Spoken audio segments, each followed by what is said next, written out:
Guadeloupe, actualité.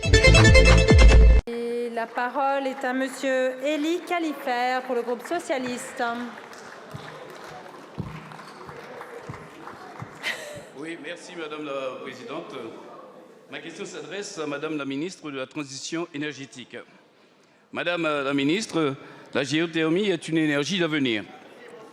La Banque européenne d'investissement et la Banque centrale allemande ont eu conscience de cela en finançant la centrale géothermique du Kenya pour plus de 270 millions d'euros. Dans sa politique de transition énergétique présentée la semaine dernière, la France semble ignorer une de ses richesses présentes dans les régions ultrapériphériques, la géothermie, et singulièrement en Guadeloupe avec la centrale géothermique d'eau bouillante. Au moment où nous parlons de transition énergétique, il est temps de saisir avec détermination cette source d'énergie décarbonée pour renforcer notre mix énergétique guadeloupéen ou français. Nous le savons, la géothermie, elle est vertueuse, elle est inépuisable, pas de carbone.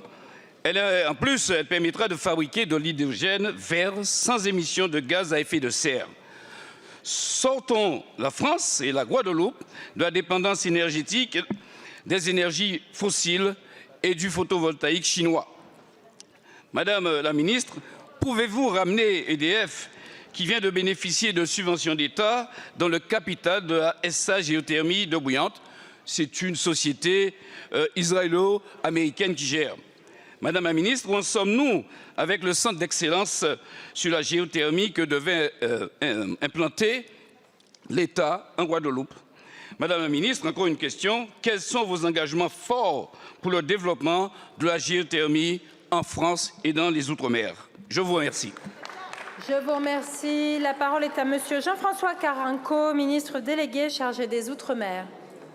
Madame la Présidente, Mesdames, Messieurs les députés, Monsieur le député Califert, la géothermie est en effet une énergie renouvelable prometteuse qui permet de produire l'électricité, la chaleur, le froid de manière décarbonée. Le développement de la géothermie est donc une véritable opportunité, nous le savons ensemble.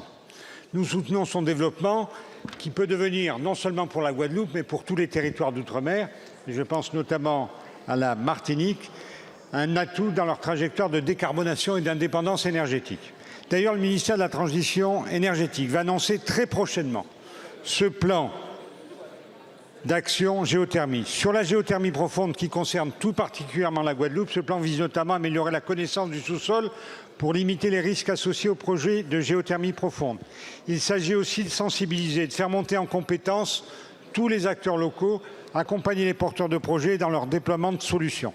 Sachez par ailleurs que nous avons dès ce soir, une réunion interministérielle où sera abordé spécifiquement le cas de Bouillante. Se pose en effet la question de modifier le montant de l'IFER, au bénéfice notamment du Conseil régional de Guadeloupe. C'est une question importante. Vous pouvez compter sur moi, monsieur le député, vous le savez, pour défendre le développement de la géothermie et du renouvelable dans nos Outre-mer. Je connais tous les projets en Guadeloupe.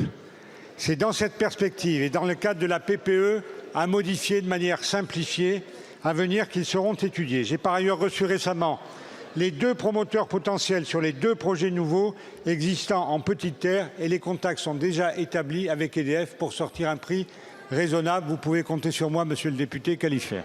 Outremernews.fr, le site de l'actualité Outre-mer, 24 heures sur 24 et 7 jours sur 7. Retrouvez la chaîne Outremer News sur YouTube.